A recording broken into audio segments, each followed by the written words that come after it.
Police সদস্যের গুলিতে police হত্যার ঘটনায় তুলকালাম। অভিযুক্ত কনস্টেবল 7 দিনের রিমান্ডে। তর্কাতর্কির কারণ এখনো অজানা।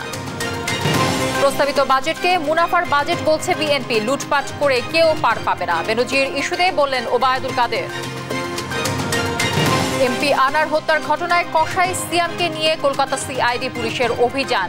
মাছখোলা লেক থেকে হাড়গোড় উদ্ধার। হোমিও বোর্ড ঘিরেই ডাক্তার দিলীপের সম্পদের পাহাড়। নিয়োগ ও বদলি বাণিজ্য যেখানে নিয়ম, ব্যবস্থা নেওয়ার তাগিদ টিআইবি।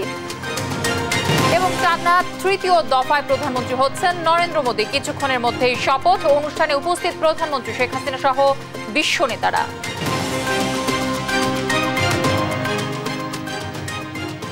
দর্শক, সংবাদ সন্ধ্যায় শুনছিলেন একেএসটিএম টিভার সংবাদ শিরোনামগুলো। সঙ্গে রয়েছে আমি তানজিয়া জুথি।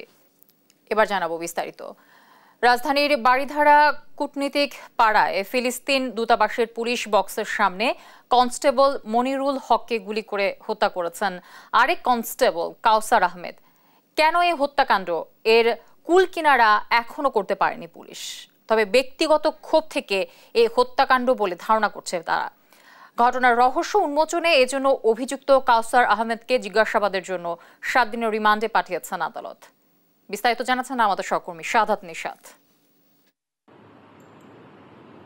শনিবার রাত 11:39 বারিধারা ডিপ্লোম্যাটিক জোনের ফিলিস্তিন দূতাবাসের পাশের চেকপোস্টে পুলিশের কনস্টেবল মনিরুল হক 11:40 দিকে চেকপোস্টের জানালার কাছে যান। সিসিটিভি ফুটেজে দেখা যায় তার সঙ্গে কথাবার্তা হচ্ছে আরেক কনস্টেবল কাউসার আহমেদের সঙ্গে। কিছু বোঝে ওঠার আগে ডিউটি কক্ষের ভেতর থেকে মনিরুলকে লক্ষ্য করে গুলি করেন কনস্টেবল কাউসার। সঙ্গে সঙ্গে রাস্তায় পড়ে যান মনিরুল। এরপর এলোপাতাড়ি বেশ কয়েক রাউন্ড গুলি ছোড়েন কনস্টেবল কাউসার। এ ঘটনায় থমকে যায় পুরো এলাকা। তাৎক্ষণিকভাবে ঘটনাস্থলে উপস্থিত হন পুলিশ মহাপরিদর্শক চৌধুরী আব্দুল্লাল মামুন। এক পর্যায়ে গ্রেপ্তারও করা হয় কনস্টেবল কাউসারকে। নিহতের ঘটনায় গুলশান থানায় মামলা করেন মনিরুলের ভাই। ডিএমপির অতিরিক্ত কমিশনার জানান, প্রাথমিকভাবে মনে হয়েছে কোনো বিষয় নিয়ে পুলিশ কনস্টেবল মনিরুল হকের সঙ্গে কাউসার আহমেদের তর্কাতর্কি হয়। এরপর এক পর্যায়ে মনিরুলকে গুলির ঘটনা ঘটে। এ বিষয়ে অভিযুক্ত কনস্টেবলকে জিজ্ঞাসাবাদ করা হবে। প্রাথমিকভাবে মনে হয়েছে এটা সাময়িক উত্তেজনার কারণে হয়তো এটি ঘটেছে, এর বাইরে আর খুব বেশি না। তার কারণ সে স্বাভাবিকভাবেই ডিউটি করতো এবং ডিউটি করছিল, এবং ডিউটির যে স্ট্যান্ডার্ড সেটিও সে যথাযথভাবে মেনটেন করত। কাজে এটা তাৎক্ষণিক কোনো একটা প্রতিক্রিয়া হিসেবে এই ঘটনাটি ঘটতে পারে, যেটি আমাদের কাছে মনে হয়েছে। যদিও এটি খুব সুনিশ্চিত করে বলার জন্য আমাদের আরও কিছু একটু তদন্ত করে দেখতে হবে। দুই কনস্টেবলের মাঝে প্রাথমিকভাবে বিরোধের কোনো বিষয় পাওয়া যায়নি বলেও জানান পুলিশের কর্মকর্তা। প্রত্যেকটা জায়গায় আমাদের পোস্টে খাতা আছে। আমাদের এটা হলো জিডি বুক, এটা হলো ডিউটিতে কখন আসলো কখন গেল সেগুলো লেখা আছে। আমরা এগুলো চেক করে দেখেছি, এবং ওদিনও 11:05 কিন্তু একজন আবার তাদেরকে সুপারভাইজ করে আসছে। সে ইন্সপেকশন করে আবার সে নোট দিয়ে আসছে। কাজে ওই ধরনের কোনো সমস্যা ছিল না। আর যে বইটি দেখেছেন ওই জাতীয় বই আমাদের সব জায়গায় আছে। কেন ডিউটি চেঞ্জের ব্যাপারে, তারপরে ইন্সপেকশনের ব্যাপারে যখন সিনিয়র অফিসাররা আসে তখন তারা এই জায়গাগুলোতে নোট দেন, এবং এটা দাপ্তরিক রেজিস্টার, এটা আর কিছুই নয়। এ ঘটনা জিজ্ঞাসাবাদের জন্য গ্রেপ্তার কনস্টেবল কাউসারকে সোমবার বিকেলে 7 দিনের রিমান্ডে পাঠিয়েছেন আদালত। বারিধারা ডিপ্লোম্যাটিক জোনের মতো গুরুত্বপূর্ণ এলাকায় এমন ঘটনা নিরাপত্তাহীনতা সৃষ্টি করে বলে মনে করছেন সাধারণ মানুষ। তাকে মার্ডার করার পর দিয়ে সে তার মাথার ভিতরে মনে হয় কোনো সমস্যা আছে। সে দেখি বারবার ভিতরে যাইতেছে, রুমের ভিতরে যাইতেছে, বারবার পিস্তল নিয়ে আসতেছে। এটা তো একটা ডিপ্লোম্যাটিক জোন, তো এখানে একটা ভিআইপি একটা সিকিউরিটি, তো এখানে এরকম ঘটনা তো আগে পরে কখনো শুনি না, এই ফার্স্ট টাইম। তো এটা তো প্রশাসন দেখবে। এই ঘটনার পর কূটনীতিক পাড়ায় বাড়ানো হয়েছে নিরাপত্তা ব্যবস্থা। শাহাদাত নিশাত, দেশ টিভি, ঢাকা। সরকারকে ক্ষমতা আঁকড়ে রাখতে সহায়তাকারী কতিপয় ব্যক্তির মুনাফার জন্য প্রস্তাবিত বাজেটে কুফল শুধু আগামী বছর নয়, আগামী দশকেও জাতিকে বহন করতে হবে, এমন মন্তব্য করেছেন বিএনপি মহাসচিব মির্জা ফখরুল ইসলাম আলমগীর। বলেন, শুধু গণবিরোধী নয়, দেশ বিরোধী বাজেট প্রত্যাখ্যান করেছে বিএনপি। বিস্তারিত সাইফুল রিপনের প্রতিবেদনে থাকছে। বাজেট নিয়ে দলীয় প্রতিক্রিয়া জানাতে রোববার গুলশানে চেয়ারপারসনের রাজনৈতিক কার্যালয়ে সংবাদ সম্মেলন করে বিএনপি। প্রস্তাবিত বাজেট বিএনপি প্রত্যাখ্যান করেছে বলে জানান দলের মহাসচিব মির্জা ফখরুল ইসলাম আলমগীর। এই বাজেট বিএনপি প্রত্যাখ্যান করছে। মির্জা ফখরুল অভিযোগ করেন, বাজেটে আয়ের চেয়ে ব্যয় বেশি। দেশ বিদেশ থেকে ঋণ নিয়ে জনগণের উপর ঋণের বোঝা বাড়িয়ে দেশের অর্থনীতিকে দেশি বিদেশি অলিগার্কদের হাতে জিম্মি করে ফেলছে সরকার। বর্তমান লুটেরা সরকারের এই বাজেট কেবলমাত্র দেশের গুটি কয়েক অলিগার্কদের জন্য, যারা শুধু চুরি করছে না, তারা ব্যবসা করছে, তারাই পলিসি প্রণয়ন করছে, আবার তারাই পুরো দেশ চালাচ্ছে। এটি স্পষ্ট যে বাজেটটি এমন কতিপয় ব্যক্তির মুনাফার জন্য প্রণীত হয়েছে যারা এই অবৈধ সরকারকে ক্ষমতা আঁকড়ে থাকতে সাহায্য করছে। এর কুফল শুধু আগামী বছর নয়, আগামী দশকেও এই জাতিকে বহন করতে হবে।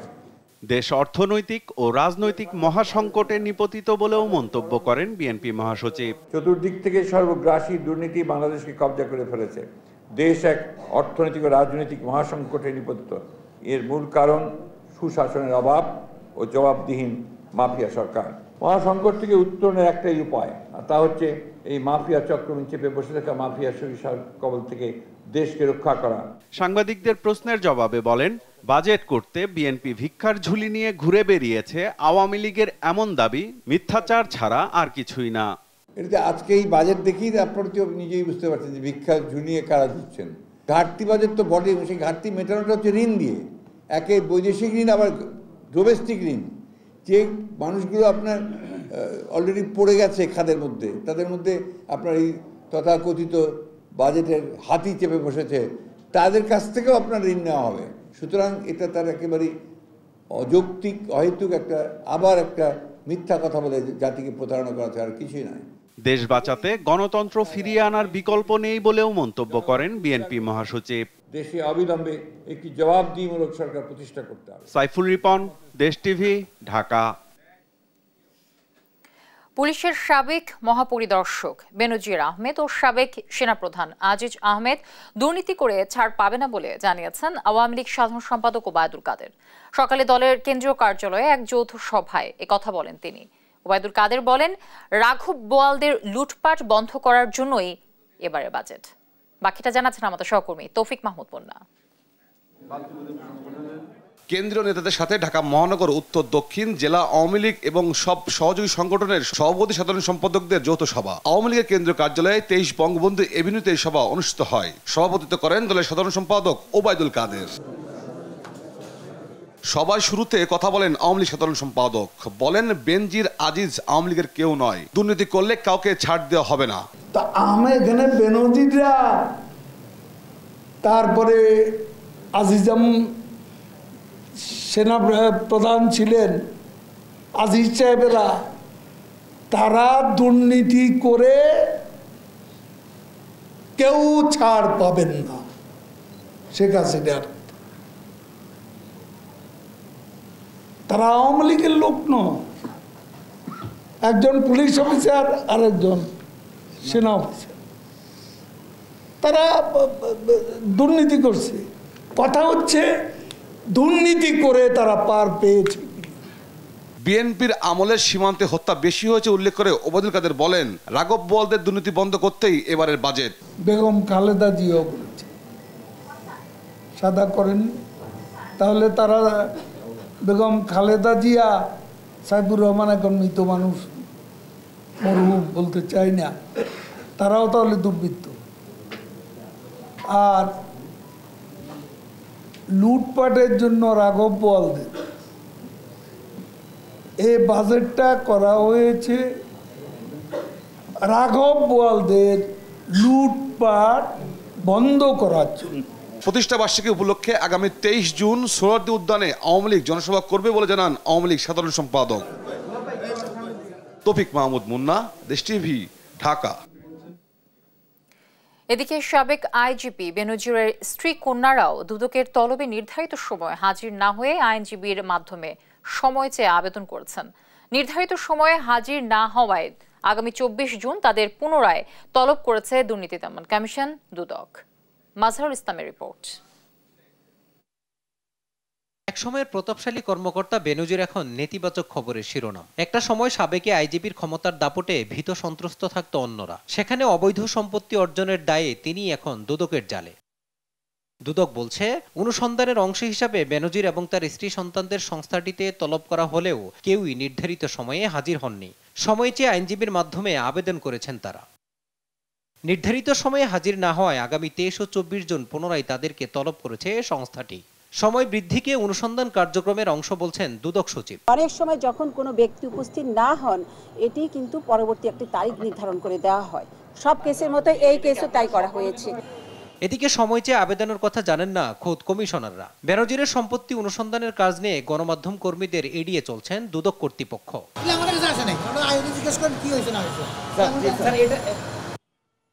সাবেক আইজিপির অবৈধ সম্পত্তির অনুসন্ধান শেষ করে যথাসময়ে তার বিচার হবে, এমনটাই প্রত্যাশা সাধারণ মানুষের।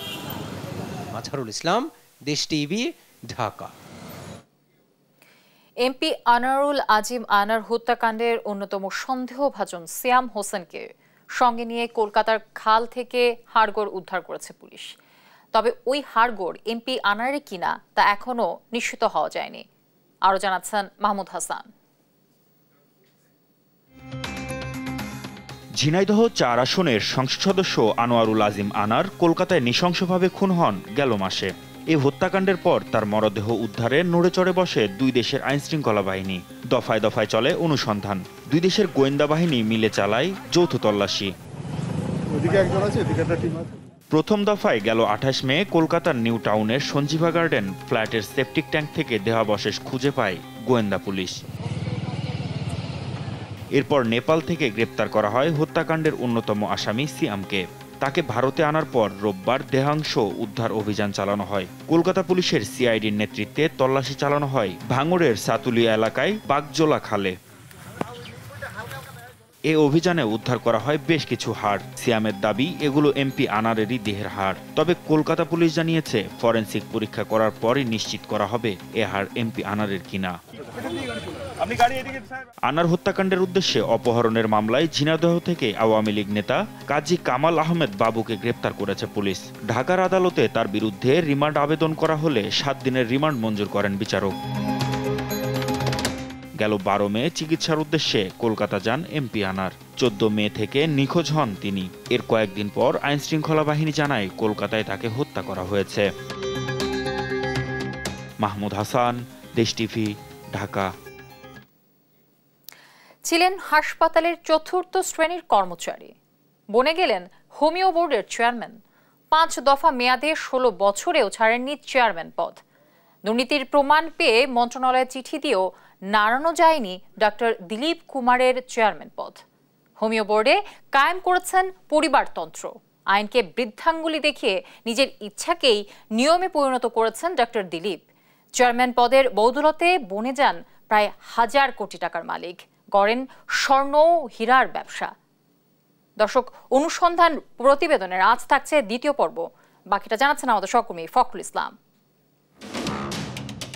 ডাক্তার দিলীপ কুমার রায় নামে বেনামে সম্পদ বিত্ত বৈভবে এখন প্রায় 1000 কোটি টাকার মালিক। স্বর্ণ হীরে ব্যবসায় প্রতিষ্ঠিত ব্যবসায়ী। বাড়ি, কারখানা, ইটভাটা, মেডিকেল কলেজ, কোথায় নেই ব্যবসা। ব্যবসা প্রসারিত বহুমুখী খাতে। ফরিদপুর বোয়ালমারীর ধোপা পরিবারের সন্তান দিলীপ কুমার রায়ের উত্থানটা 80-র দশকে হোমিওপ্যাথি মেডিকেল কলেজের 4র্থ শ্রেণীর কর্মচারী হিসেবে। করেন রাজনীতিও। ডিপ্লোমা করেই হয়ে যান ডাক্তার দিলীপ কুমার। আউটডোর চিকিৎসক ওপিডি থেকে 2008 সালের পর আবাসিক চিকিৎসকের দরকার নেই, তাতেও জোরপূর্বক ভাগিয়ে নেন আরএমও পদ।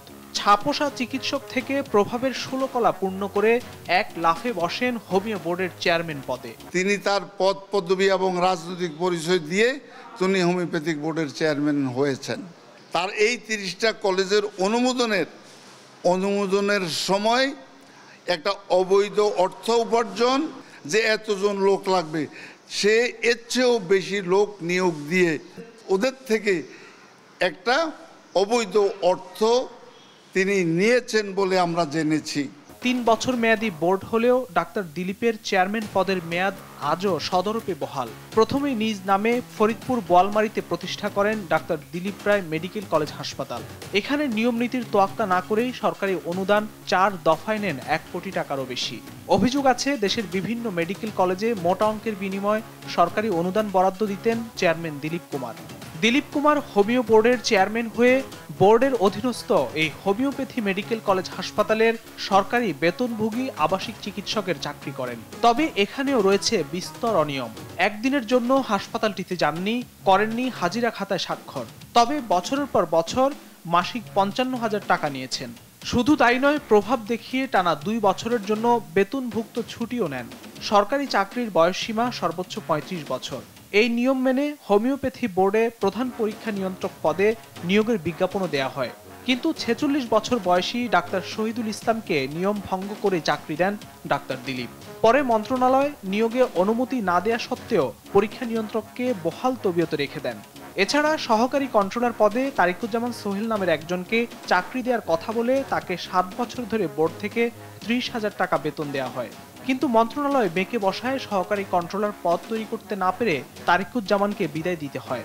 অভিযোগ আছে হোমিওপ্যাথি বোর্ড চেয়ারম্যান দিলীপ তার সময় সারা দেশে ২৭টিরও বেশি হোমিওপ্যাথি মেডিকেল কলেজের অনুমোদন দেন। এইসব কলেজে প্রয়োজনের অতিরিক্ত ২০ থেকে ৪০ জন শিক্ষক কর্মচারীও নিয়োগ দেন। অভিযোগ আছে কলেজের অনুমোদন দিতে ২০ লাখ ও শিক্ষক কর্মচারী নিয়োগে ২ থেকে ৭ লাখ টাকা লেনদেন করেছেন ডাক্তার দিলীপ। এইসব অভিযোগ তদন্তে প্রমাণিত হলে মন্ত্রণালয় চিঠি দিয়ে ডাক্তার দিলীপ কুমার রায়কে নিয়োগ বদলি থেকে বিরত থাকার নির্দেশ দেন। শুধু তাই নয়, হোমিওপ্যাথি বোর্ডে মেম্বার নিয়োগেও অর্থ হাতিয়েছেন বলে অভিযোগ রয়েছে। আশিস নিয়োগী শিক্ষক হলেও চিকিৎসক কোটা তাকে বোর্ডের মেম্বার করেন ডাক্তার দিলীপ। বোর্ডকে তার অধীনস্থ রাখার পাশাপাশি অর্থ হাতিয়ে নিতেও সিদ্ধহস্ত দিলীপ কুমার।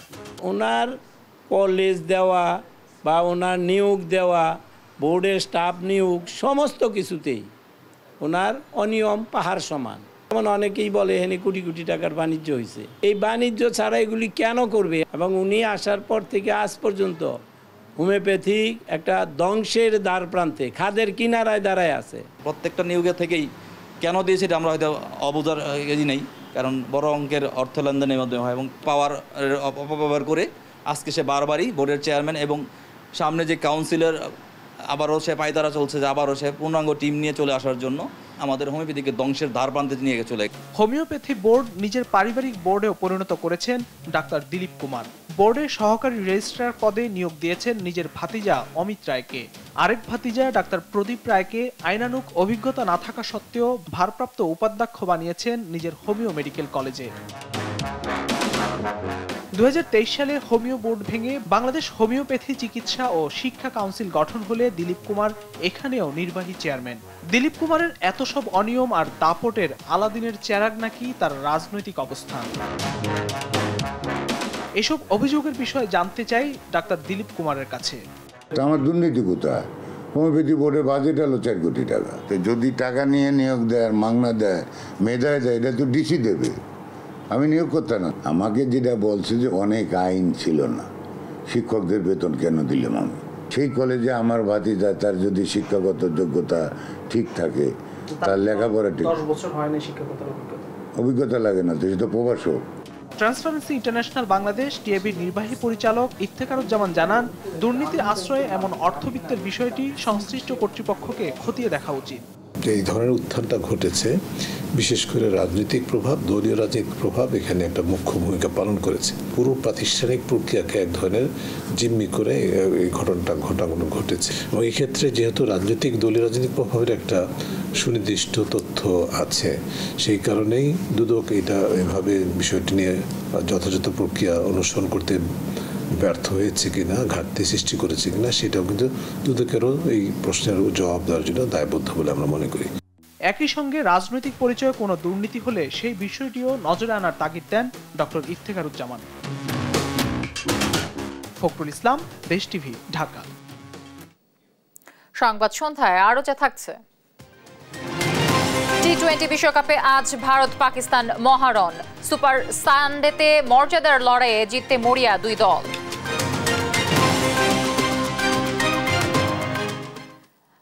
আন্তর্জাতিক প্রসঙ্গ, ভারতের প্রধানমন্ত্রী হিসেবে টানা তৃতীয় মেয়াদে কিছুক্ষণের মধ্যে শপথ নেবেন নরেন্দ্র মোদী। রাষ্ট্রপতি ভবনে এদিন মোদীর সঙ্গে শপথ নিতে পারেন মন্ত্রিসভায় ডাক পাওয়া মন্ত্রীরা। শপথ অনুষ্ঠানে ৮,০০০ অতিথি অংশ নিচ্ছেন। রাজধানী নয়াদিল্লি জুড়ে নেওয়া হয়েছে কয়েক স্তরের নিরাপত্তা ব্যবস্থা। বিস্তারিত রায়হান কবির শুভ্রর ডেস্ক রিপোর্টে। ভারতের অন্যতম গুরুত্বপূর্ণ রাজনৈতিক ব্যক্তিত্ব সোনিয়া গান্ধী।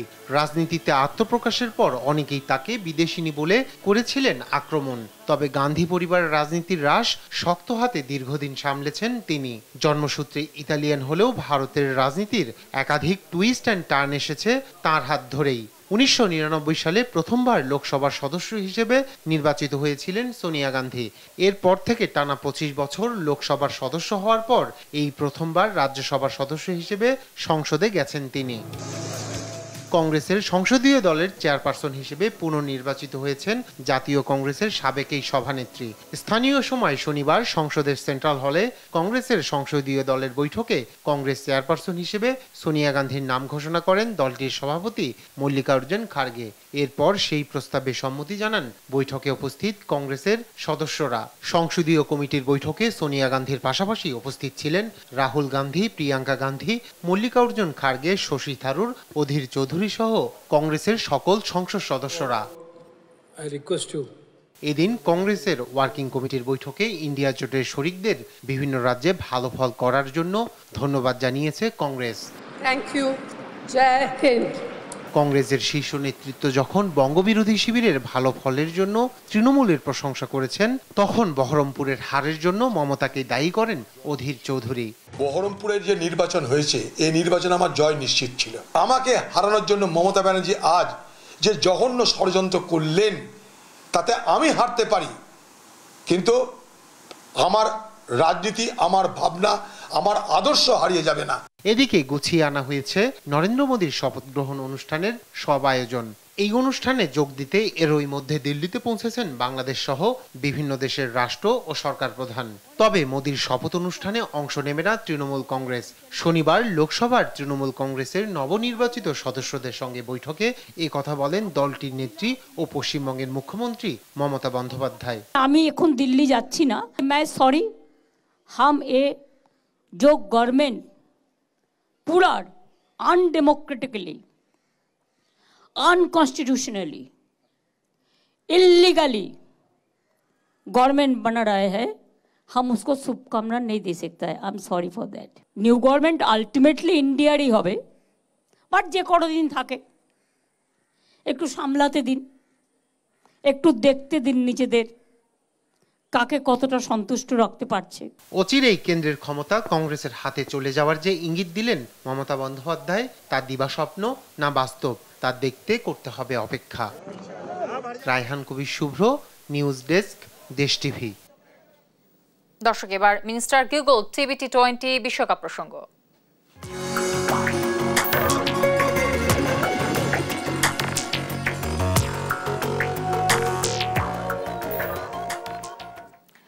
মর্যাদার লড়াইয়ে সুপার সানডেতে রাতে মুখোমুখি ভারত ও পাকিস্তান। আয়ারল্যান্ডের বিপক্ষে দাপুটে জয় দিয়ে বিশ্বকাপ শুরু করেছে ভারত, আর যুক্তরাষ্ট্রের বিপক্ষে সুপার ওভারে হেরেছে পাকিস্তান।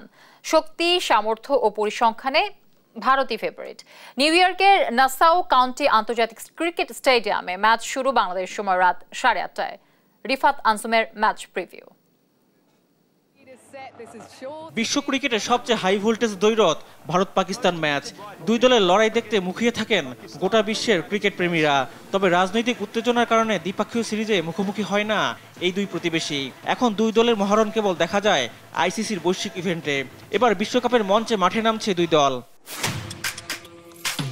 নিজেদের প্রথম ম্যাচে আয়ারল্যান্ডের বিপক্ষে প্রত্যাশিত জয় দিয়ে আসর শুরু করেছে শিরোপার অন্যতম দাবিদার ভারত। টি20 শীর্ষ দল ভারত সব বিভাগেই আছে ছন্দে, তাই পাকিস্তানের বিপক্ষে অনেকটা ফুরফুরে মেজাজেই মাঠে নামবে তারা।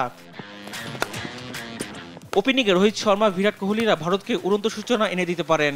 মিডল অর্ডারে 4 ছক্কার ফুলঝুরিতে সূর্যকুমার যাদব, ঋষভ পন্তরা গড়ে দেবেন বড় স্কোরের ভিত্তি। আর শেষ দিকে ঝড় তোলার জন্য আছেন হার্দিক পান্ডিয়ার মতো হার্ড হিটার। ভারতের আছে বিশ্বের অন্যতম সেরা bowling line up. Jasprit Bumrah, Arshdeep Singh, সিরাজরা যে কোনো ব্যাটিং লাইন আপকে তছনছ করে দিতে পারেন। আর কার্যকরী স্পিনে উইকেট নেওয়ার পাশাপাশি প্রতিপক্ষের রান আটকাতে বেশ সিদ্ধহস্ত অক্ষর প্যাটেল, কুলদীপ যাদব, যুজবেন্দ্র চাহালরা।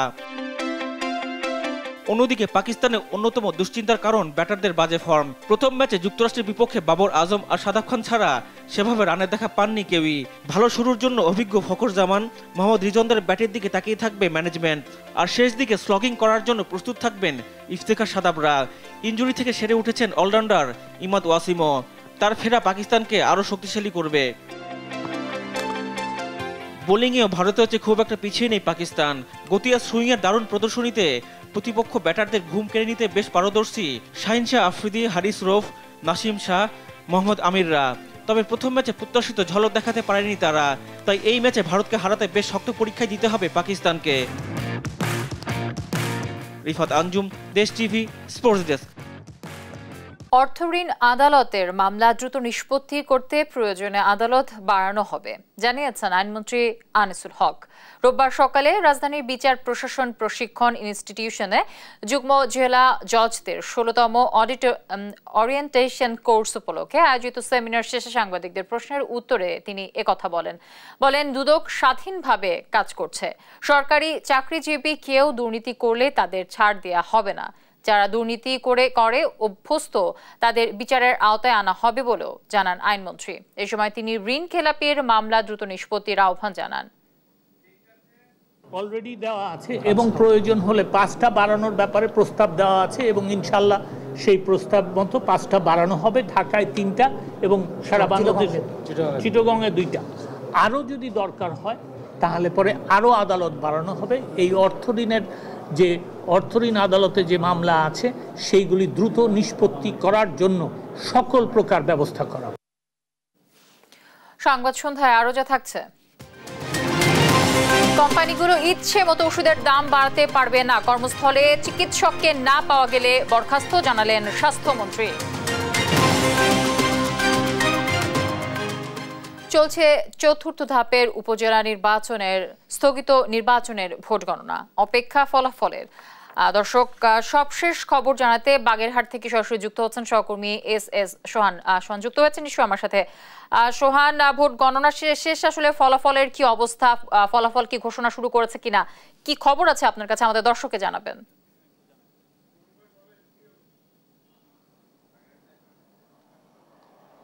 বাগেরহাটের 3টি উপজেলায় কিন্তু সুষ্ঠুভাবে নির্বাচন সম্পন্ন হয়েছে। আমরা যতদূর জেনেছি বিকাল 4টায় ভোট গ্রহণ সম্পন্ন করেছে সংশ্লিষ্ট প্রিজাইডিং কর্মকর্তারা। 4টার পর থেকেই কিন্তু গণনা শুরু হয়েছে। বাগেরহাটের যে রিটার্নিং কর্মকর্তা রয়েছে তার কাছে আমরা যেটা জেনেছি, এবারের নির্বাচনে আসলে ভোটার উপস্থিতি বেশ কম ছিল। সারাদিন ঘুরেও আমরা সেরকম দেখেছি এবং 4টার পরে প্রাথমিক যে তথ্য রিটার্নিং কর্মকর্তার দপ্তর থেকে দেওয়া হয়েছে তাতে বাগেরহাটের মোংলায় 49%, শরণখোলায় 43% এবং মোরেলগঞ্জে 23 থেকে 24% ভোট পড়েছে। তবে সম্পূর্ণ ভোট গণনা হওয়ার পরে আসলে এই ভোট কত শতাংশ পড়েছে তার সঠিক তথ্য জানা যাবে। তবে এই 7:15 পর্যন্ত কিন্তু নির্বাচনের কোনো ফলাফল পাওয়া যায়নি বলে আমরা নিশ্চিত হয়েছি। এছাড়া ভোট শেষ হওয়ার পরে শরণখোলা উপজেলার সাউথখালী ইউনিয়নে কিছু নির্বাচনী সহিংসতার খবর আমরা পেয়েছি। সোনাতলা নামের একটি কেন্দ্রে মানিক নামের এক ব্যক্তিকে পিটিয়ে মাথা ফাটিয়ে দেওয়ার মতো খবর আমাদের কাছে রয়েছে। তবে এসব বিষয় যাতে না হয় সেজন্য ব্যবস্থা নেওয়া হবে বলে প্রশাসনের পক্ষ থেকে আমাদেরকে জানানো হয়েছে। সবকিছু মিলিয়ে বাগেরহাটের ভোট সুষ্ঠু ছিল বলে আমরা জানতে পেরেছি। বাগেরহাট থেকে এই ছিল আমার কাছে নির্বাচনের খবরের সর্বশেষ। আমাদের সহকর্মী এস সোহান যুক্ত ছিলেন বাগেরহাট থেকে।